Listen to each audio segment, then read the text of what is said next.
mendapatkan bahwa kesembuhan itu ada dalam 3 cara. Yang pertama minum madu, yang kedua pembekaman, dan yang ketiga kei atau dengan besi panas. Nah, Rasulullah melarang umatnya Rasulullah melakukan kei atau penyembuhan dengan besi panas. Yang pertama dengan madu. Nah, dengan madu kita ada madu mungkin di rumah ya, untuk meningkatkan stamina atau untuk menjaga kebersihan tubuh. Kemudian pembekaman. Ya, mungkin ini sebagian besar mungkin masih asing atau sudah pernah dengar tapi belum pernah mempraktekkan. Nah, ini padahal ini adalah sunnah Rasul, sunnah Nabi. Kemudian dengan besi panas. Nah, dengan besi panas itu kemarin saya saya cari-cari dengan besi panas itu apa? Oh, itu metode dasar operasi sebenarnya. Besi panas tuh kalau kita kena luka, zaman Rasulullah itu para sahabat juga waktu kena panah menggunakan untuk mengeluarkan panah itu, mencabutnya dengan besi panas. Fungsinya adalah untuk menghentikan pendarahan. Tapi Rasulullah nggak menghendaki itu karena masih ada upaya yang lain. Kalau nggak terpaksa, nggak darurat, nggak boleh gitu menggunakan besi panas. Metode dengan menggunakan besi panas karena itu tawakalnya kurang ya, ikhtiarnya kepada Allah kurang. Jadi seolah kita pengen enaknya saja gitu menggunakan besi panas. Kemudian nah, saya membagi materi ini dalam beberapa sub pemahaman ya. Pertama tapi saya menjelaskan tentang apa itu bekam, nggak begitu jelas tapi ininya kayaknya resolusi fokusnya. Bekam itu atau al-hijamah dalam bahasa Arab, atau cupping atau kop kalau orang tua kita itu biasanya pakai gelas gitu ya, di kop di badan, kemudian di dalamnya itu dikasih lampu sehingga badannya itu mengembung. Itu fungsinya untuk mengeluarkan angin dan juga untuk melancarkan peredaran darah. Nah, kalau di sini bekam itu adalah metode pengobatan dengan cara mengeluarkan darah statis ya, atau darah kental yang mengandung toksin dari dalam tubuh manusia. Berbekam dengan cara melakukan pemvakuman ya, di kulit dan pengeluaran darah darinya. Pengertian ini mencakup 2 mekanisme pokok dari bekam, yaitu proses memvakum kulit, kemudian dilanjutkan dengan pengeluaran darah dari kulit yang telah divakum tersebut. Nah, ini syariatnya ini sebenarnya bisa ya.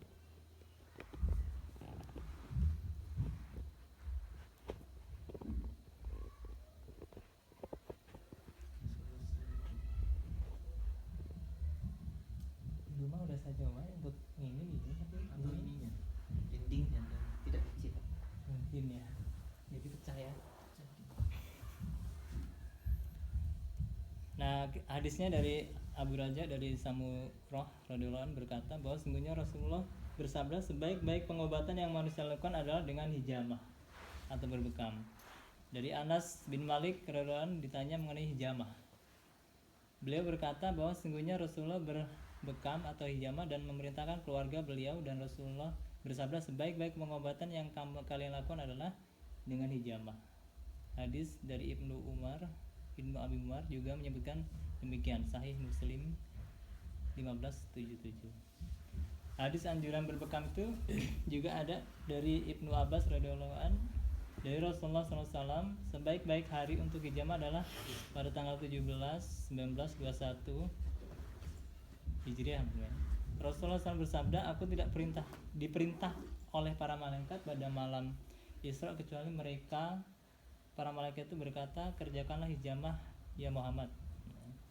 Ini dari Musnad Abdul bin Hamid. Ini yang hampir sama. Pada malam aku diserahkan, aku tidak melewati sekumpulan malaikat kecuali mereka berkata, wahai Muhammad, suruhlah umatmu melakukan hijamah. Diriwayatkan oleh Ibnu Majah dan At-Tirmizi, disebutkan dalam Sahihul Jami. Kemudian aku diberitahu Jibril bahwa hijamah adalah cara pengobatan yang paling bermanfaat untuk manusia. Hakikat bekam itu yang pertama mendekatkan diri pada Allah SWT. Kok bisa gitu ya?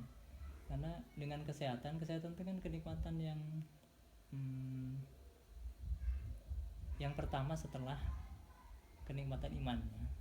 Kadang-kadang kalau kita sakit, iman kita jadi kendor, untuk ke masjid kayaknya rasa-rasen ya. Kemudian yang kedua adalah menjalankan sunnah Nabi ya, jadi makanya niatnya adalah untuk menyebarkan apa sih sunnah Rasulullah, dan mari kita jalankan sunnah itu bersama-sama, yaitu untuk menjaga kesehatan. Sebenarnya hakikat yang ketiga adalah bahwa ini adalah syariat Islam. Sekarang kalau kita lihat alat-alatnya itu yang buat dari Cina, Korea dan sebagainya. Sebenarnya mereka juga mengikuti pengobatan Tibun Nabawiyah, pengobatan ala Rasulullah SAW. Sehingga kita sebagai seorang muslim seharusnya bangga dan juga harus mensiarkan syariat Islam ini tadi. Kemudian manfaat bekam. Ini manfaat bekam ini termasuk dalam hadis yang diriwayatkan oleh para sahabat dan para perawi hadis bahwa Rasulullah SAW bersabda, hendaklah kalian berbekam pada tengah Ramadan ya, karena bisa menyembuhkan 72 penyakit ya. Itu maksudnya di punuk ya, di punuk itu bisa menyembuhkan 72 penyakit. Bukan Ini di punggung ya? bukan, itu di sini ya Pak, di sini di punuk. Itu bisa menyembuhkan 72 penyakit. Kemudian diriwayatkan dari Ibnu Abbas bahwa Rasulullah bersabda, sebaik-baik orang yang adalah yang melakukan bekam hingga mengeluarkan darah ya. Jadi ada dua metode sebenarnya, bekam kering dan bekam basah. Bekam kering cuma di kop aja, nggak ditusuk pakai jarum atau pakai silet atau tendangan gitu ya. Cuma di kop aja. Dan yang kedua adalah bekam basah, ditusuk jarum, dan nanti kita akan praktekkan itu. Nah itu yang lebih disarankan oleh Rasulullah. Di yang kering nggak keluar darah? Enggak, cuma di kop aja ya. Iya. Om, Di vakum. hitam aja gitu ya? Iya, jadinya hitam, dan itu kembalinya ya, bekas hitamnya itu lama dibanding dengan bekam basah gitu. Jadi saya lebih sarankan untuk bekam basah sekalian gitu. Karena ada hadis begitu ya. Khasiat bekam tuh banyak sekali seperti yang sebagaimana disabdakan Rasulullah tadi, mengeluarkan darah kotor, meringankan tubuh, menajamkan penglihatan, menghilangkan berbagai macam penyakit ya. Seperti hadis Rasulullah itu mengisyaratkan ada 72 macam penyakit yang dapat disembuhkan dengan jalan berbekam, termasuk menghilangkan pengaruh sihir ya. Jin ya, gangguan jin. Itu juga dengan metode bekam. Setelah diruqyah bekam. Kayak pengalaman saya waktu itu gitu, hampir setahun saya tuh mengalami sakit kepala di kepala. Sakit kepala nggak pulih-pulih ya, nggak sehat-sehat, udah kemana-mana ke dokter segala macam, hampir ya berikhtiar sampai hampir setahun itu nggak sembuh-sembuh. Kata malaikat lagi, para dokter itu beda-beda. Hampir saya mengatakan itu ya.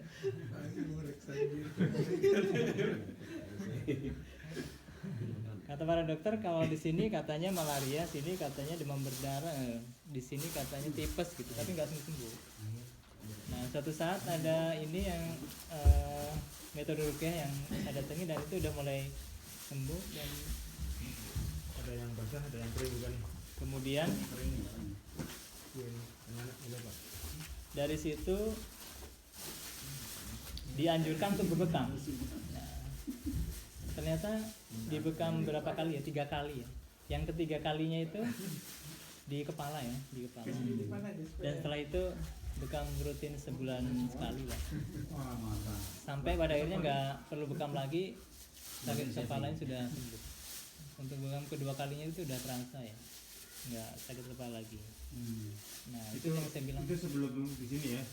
Itu tahun 2004 Pak, itu Oh, iya. awal-awal dikenalnya metode ruqyah di Indonesia, dan baru bekam. Itu bekam itu yang Itu artinya belum kuliah ya? baru mau kuliah itu. Baru kuliah. Baru mau kuliah itu Jadi malah. sakit kepala itu waktu SMA. Setelah lulus SMA ya. Lulus SMA ya. Habis ujian ya? Habis ujian ya pusing ya. Bagus mana bikin matahari orang kali. Ada yang nyantet. Kemudian Itu tadi tentang manfaatnya ya, khasiat bekam ya. Kemudian tentang upah bekam. Nah, bagaimana ini jadi perdebatan ini. Banyak hadis yang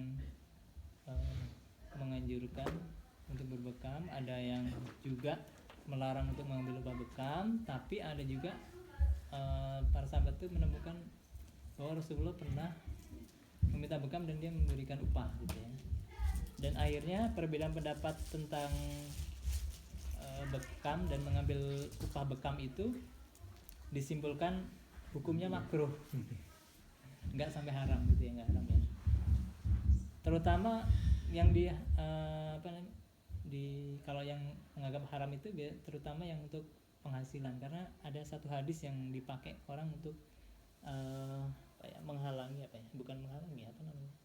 mengingkari orang itu untuk berbisnis bekam. Ada ya berbisnis bekam itu, yaitu hadis tentang seburuk-buruk penghasilan itu adalah dari berbekam, dari membekam orang gitu.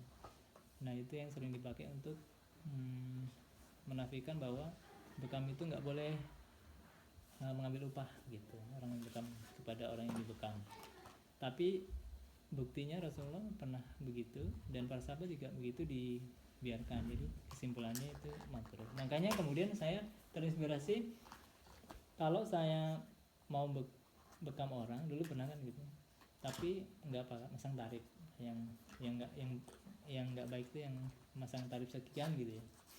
Nah, itu yang nggak diperbolehkan. Sementara saya ini bukan pengusaha atau pebisnis bekam gitu ya. Kadang-kadang saya mau minta tarifnya, saya teringat hadis ini. Sementara kalau saya bekam orang sebanyak itu tanpa ada imbalannya, kayaknya males gitu ya. Jadi akhirnya saya berpikiran untuk men-share ilmu bekam ini kepada semua orang, supaya semua orang itu bisa melakukannya sendiri, karena ini sunnah Nabi ya, karena kalau saya harus bekam setiap orang itu ya ini capek sendiri gitu ya. Jadi mudah-mudahan dengan saya berbagi ilmu ini, bapak-bapak sekalian bisa nanti sharing kepada istrinya ya. Pertama bekam istrinya, kemudian terus siapa yang bekam saya, nanti bapak-bapak ngajarin istrinya untuk bekam bapaknya gitu. Kayak saya ikut pelatihan 2 kali, bekam dasar dan bekam lanjutan ya. Bekam dasar itu terutama untuk yang titik sunnah ya, dasar-dasar aja. Kemudian bekam lanjutan itu untuk yang penyakit-penyakit yang kronis ya, dan penyakit yang sudah parah. Tapi istri saya nggak pernah belajar, jadi saya minta istri untuk bekam karena belum bisa, jadi saya ajarin gitu. Jadi saya inginnya kita semua bisa berbekam di rumah masing-masing gitu. Nah, kemudian mudarat bekam tanpa teori, apapun itu tanpa teori itu juga bisa mendatangkan mudarat ya. Jadi makanya harus ada pendahuluannya berupa teori dulu. Nih. Ini udah dianggap teori belum sekarang nih? Ini saya anggap teorinya, teori dasarnya gitu ya. Habis ini sudah bisa dapat sertifikat praktek ya. Mudarat bekam yaitu antara lain, pertama bekam basah pada penderita diabetes, kecuali juru bekam yang ahli. Orang yang fisiknya sangat lemah atau orang yang kelelahan ya. Orang yang menderita penyakit kulit merata atau menderita alergi kulit yang parah seperti uriasis dan edema. Kemudian orang yang sudah jompo, yang lemah fisiknya, dan anak-anak yang tubuhnya lemah atau di bawah usia 3 tahun. Penderita leukemia, kanker darah, tidak dianjurkan untuk berbekam basah. Penderita hepatitis yang parah, TBC aktif, hemofilia, dan seterusnya, penyakit-penyakit yang berkaitan dengan darah. Terus kemudian membekam pada kondisi perut kekenyangan, kehausan, atau pas kelaparan, kelelahan setelah beraktivitas berat, tubuh lemah, dan tubuh demam, kedinginan. Nah, jadi udah mulai tereliminasi ya. Nggak lulus uji. Kurangi dulu deh. Kemudian membekam pada kondisi seperti udah ya, membekam wanita hamil pada usia kehamilan 3 bulan pertama ya. Ini nggak dianjurkan. Kemudian jangan membekam langsung pada daerah yang luka, berat sendi, robek, patah tulang, varises atau tumor. Jangan membekam wanita yang sedang haid dan nifas karena berkaitan dengan darah ya, kalau mengeluarkan darah, sedangkan wanita itu juga secara alami mengeluarkan darah banyak, itu kan bisa menurunkan Pendarahan juga ya. tensi darah, kekurangan darah ya. Kemudian jangan membekam pada daerah perut terlalu keras gitu. Ada posisi perut khusus tapi nggak keras karena dia langsung ke rongga dalam ya, ke organ dalam, nggak ada penampangnya berupa tulang gitu. Jadi akan sangat Riskan ya. berbahaya malah. Jangan membekam pasien yang mengkonsumsi obat pelancar dan pengencer darah semisal mengkudu, omega 3 dan lain sebagainya. Kemudian jangan melakukan bekam langsung setelah makan ya, pembekaman dapat dilakukan minimal 2 jam setelah makan, maksudnya makan berat nih ya. Setelah bekam juga jangan langsung makan, melainkan hanya minum yang manis-manis misal madu atau selainnya. Tidak dianjurkan melakukan pembekaman kepada orang yang menderita klep jantung kecuali di bawah pengawasan dokter. Jangan melakukan bekam langsung setelah mandi, terutama setelah mandi dengan air dingin ya, melainkan setelah 2 jam. Kemudian larangan lainnya, jangan membekam basah orang yang memberikan donor darah atau orang yang baru kecelakaan sehingga darahnya berkurang drastis. Jangan membekam pasien diabetes, gula darah di atas 280 kecuali orang yang ahli. Jangan membekam di area terbuka atau tempat yang dingin. Kemudian dilarang membekam area berikut nih, lubang alamiah tubuh ya, mata, hidung, telinga, daerah sistem nodus limfa kayak ketiak dan yang sifatnya lemah gitu. Kemudian daerah yang dengan pembuluh besar ya, daerah yang dekat dengan pembuluh besar. Kemudian ada saat yang ideal untuk berbekam. Tadi Rasulullah SAW sudah bersabda, sesungguhnya waktu terbaik melakukan bekam adalah pada tanggal 17, 19 dan 21 setiap bulannya. Hadis riwayat At-Tirmizi. Barang siapa melakukan bekam pada tanggal 17, 19 atau 21 akan sembuh dari setiap penyakitnya. Ini diriwayatkan oleh Abu Daud. Nah, jam terbaiknya di antara jam 2, jam 3, jam 4 gitu ya. Kemudian hari untuk bekam dan larangan bekam. Ada Rasulullah SAW bersabda, bekam itu bisa menambah daya tahan tubuh, bisa menambah kemampuan berpikir, maka lakukanlah bekam dengan menyebut nama Allah.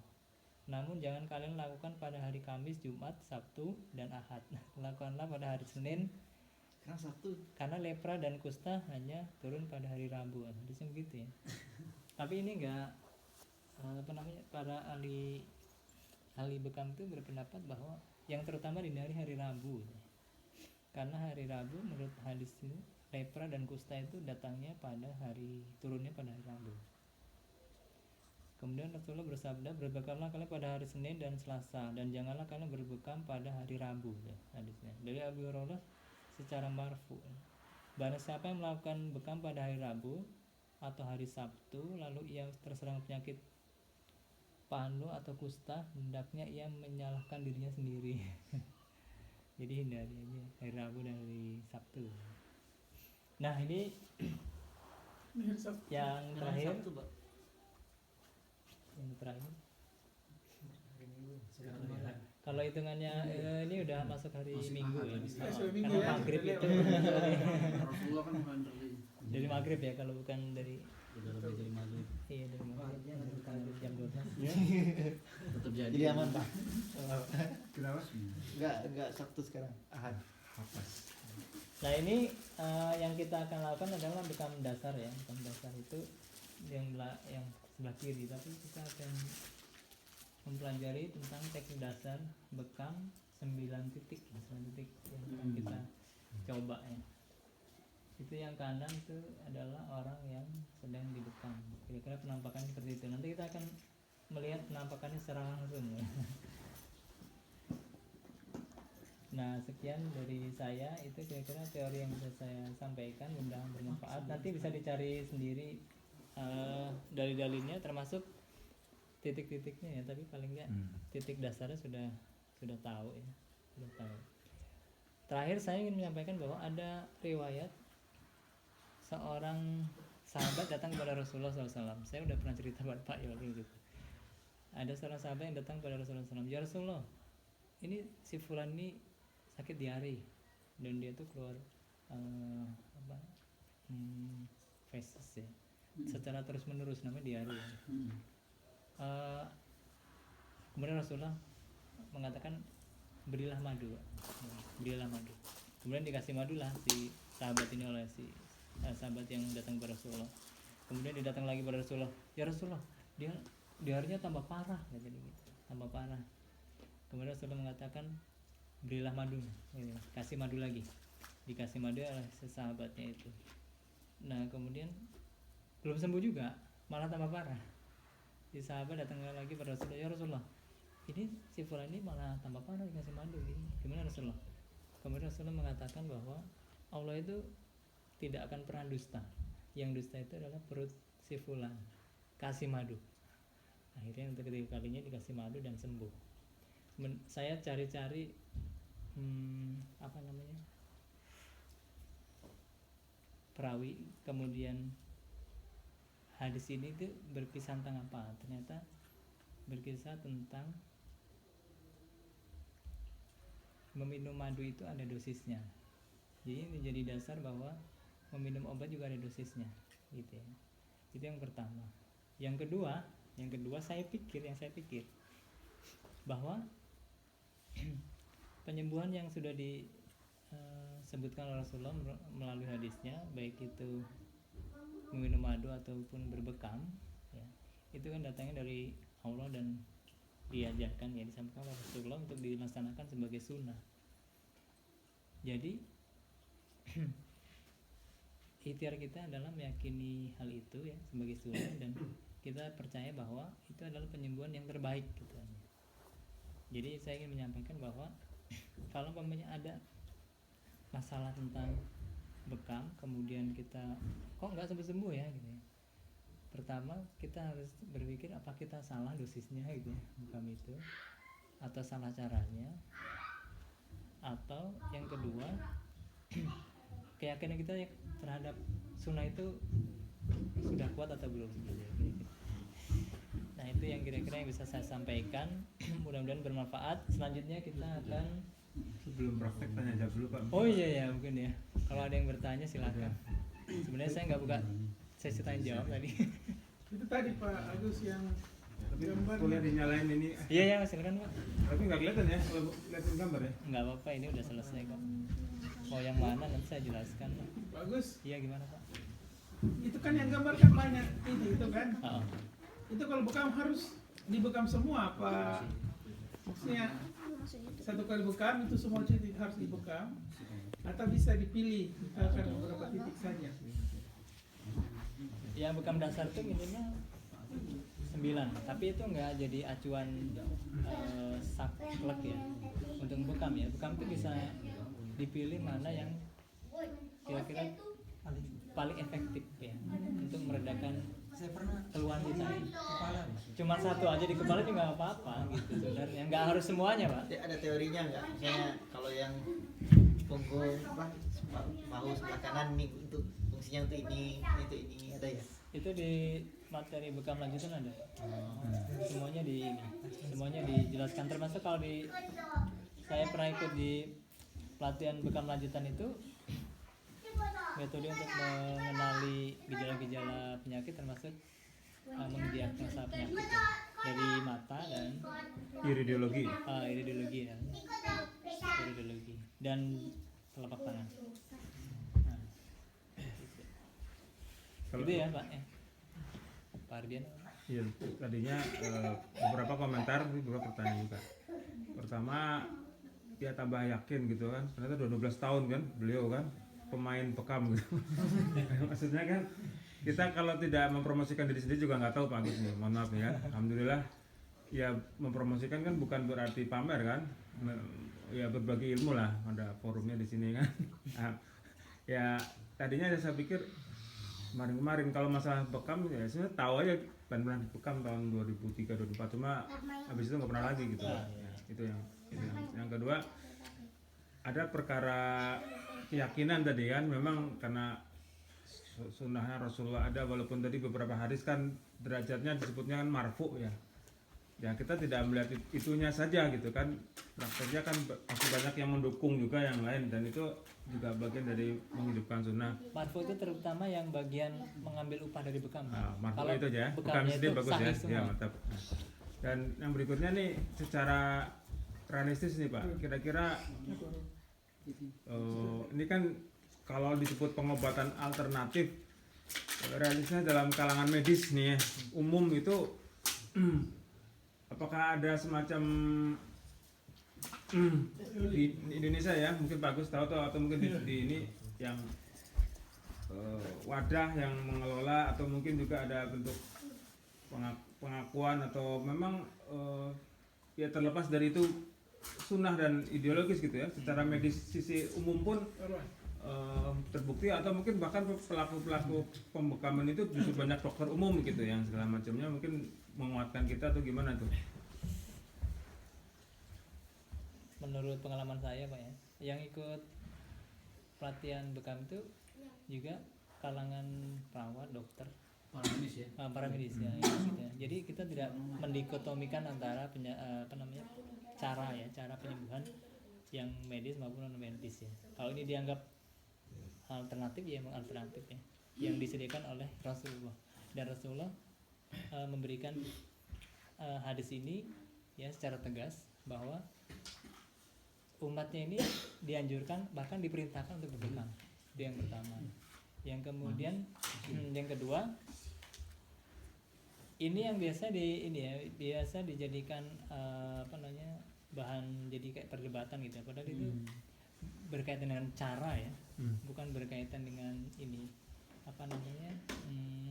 akidah gitu ya, nggak berkaitan dengan akidah gitu.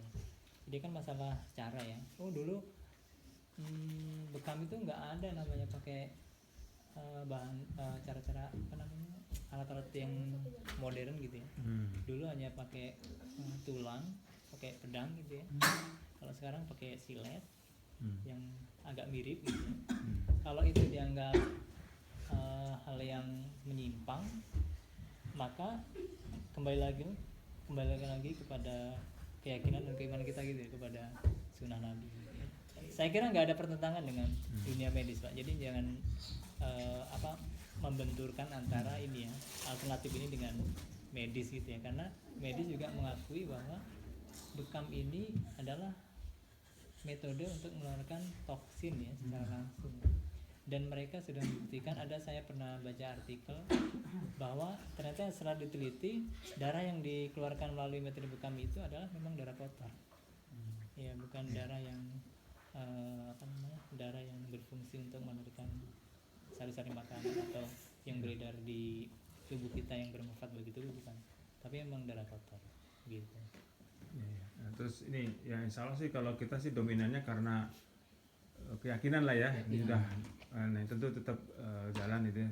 Cuma kan ada landasan-landasan yang sifatnya teoritis dan praktis yang untuk di umum ya. Nanti sekarang kalau banyak produk dari Cina nih, katakanlah yang alat-alatnya itu, kok bisa sampai ya? Artinya apakah di Cina juga tuh yang Muslim juga yang membuat, atau runutannya kalau mungkin ini mungkin barangkali apa ya? Ini kan punya Muslim nih, Rasulullah sendiri yang menginikan. Kalau menurut sejarahnya itu orang-orang Mesir kuno ya, Romawi bahkan Persia, orang Cina itu ya, yang sering banget ketularan ilmu dari Ilmu medis Rasulullah ya. Terutama kalau kita bicara masalah medis ya sekarang medis. Ya. Meskipun nggak cuma medis saja. Nah makanya saya kemudian berpikir kembali untuk menyebarkan ini tadi sunnah Rasulullah ini. Kenapa kita sendiri yang umat Muslim malah nggak tahu ini sunnah Rasulullah gitu loh. Kita tahunya ini pengobatan ala Cina, ini kenapa kok alatnya dari Cina tuh gitu ya. Jadi kita enggan untuk ini, padahal ini dari Rasulullah gitu. Kan kebiasaan begitu. Mohon maaf kayak yang orang Cina bukan rasis ya. Kalau kita pergi ke Mekah itu, kita beli kopiah, beli tasbih sekalipun, kalau kita lihat itu made in Cina. Jadi kepentingan dia itu Cina kalau dalam hal itu bisnis gitu ya. Iya, bisnis. Nah, tapi untuk yang kasus untuk ini, untuk kasus ini kita kembalikan lagi bahwa Rasulullah itu menganjurkan kita untuk berbekam gitu ya, untuk berbekam. Ya berarti kayaknya dominannya Cina ngambilnya keuntungan bisnis saja ya, walaupun sebenarnya Cina Muslim di Cina kan tidak sedikit juga kan. Iya, iya. Terus selain yang di Xinjiang ya, kan beberapa kantong-kantongnya juga cukup banyak gitu kan. Kalau tahu siapa itu yang ahli kungfu itu? Ivan. Itu kan. Itu kan gurunya dia itu, Ivan Pokan. gurunya si ahli kungfu itu kan Wong Bihung. yang itu Pak, Iya, siapa? ternyata dia muslim. Jet Li.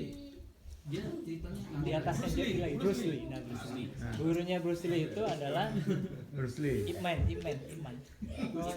Iman itu kan ahli Kok Ipman itu Wing Chun ya. guru-gurunya Bruce Lee ceritanya? Ternyata ini yang diceritakan Ustadz yang waktu mabit sebelum-sebelumnya itu, dia dilepaskan di apa namanya, di dataran Cina gitu ya, untuk menyebarkan dakwah Islam, tapi dia menggunakan metode kungfu itu menyebarkan itu ya. Nah akhirnya keluarlah Wing Chun. Nah Wing Chun itu murid pertama dari si sahabat itu adalah gurunya si Bruce Lee ternyata gitu. Nah, jadi kita lihat tuh kungfu itu dari Cina ya. Oh enggak, ternyata sahabat tuh udah mengajarkan kungfu ya ternyata gitu ya. Jadi kadang-kadang kita tuh ini pengobatan, ini metode orang Cina, ini jadi kita nggak menelusuri sejarahnya, akhirnya kita menolak gitu ya, kebanyakan yang menolak. Nah, kira-kira begitu loh Pak. Saya buat analoginya terlalu ini ya, terlalu jauh ya, jadi mohon maaf kalau nggak kena. Saya pernah dibekam sekali memang ya waktu itu. Dan jadi saya juga mau doa teman-teman ini untuk beliau, karena yang membekam saya waktu itu sudah meninggal dunia. Teman saya proses sahabat lah, itu juga banyak beraktivitas dan membantu kita semua lah, membantu teman gitu. Nah, jadi nggak lama saya berangkat ke sini, udah 2 tahun lalu berarti meninggal. Nah itu setelah saya dibekam itu, saya pol gitu, pas gitu.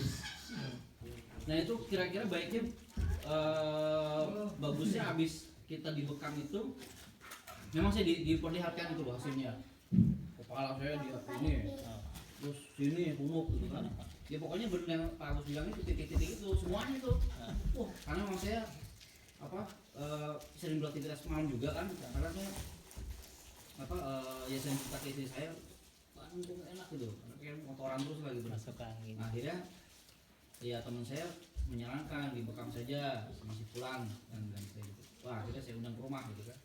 Seperti itu. Bener, gue hitam semua darahnya tuh. Saya kaget juga, kok bisa kayak gitu? Saya kaget, kok bisa nggak kebayang saya gitu loh. Jadi sampai kental sekali gitu kan. Oh ini kata dia yang di atas itu di foto sama dia satu nih sampai ngucur kayak gitu. Nah setelah itu ya terasa lemas lah gitu. Nah itu saya pengen tahu sebenarnya setelah dibekam itu ketika kita mulai beraktivitas berapa lama gitu. Kebetulan memang itu pas siang. Jadi kan saya setelah itu istirahat gitu loh.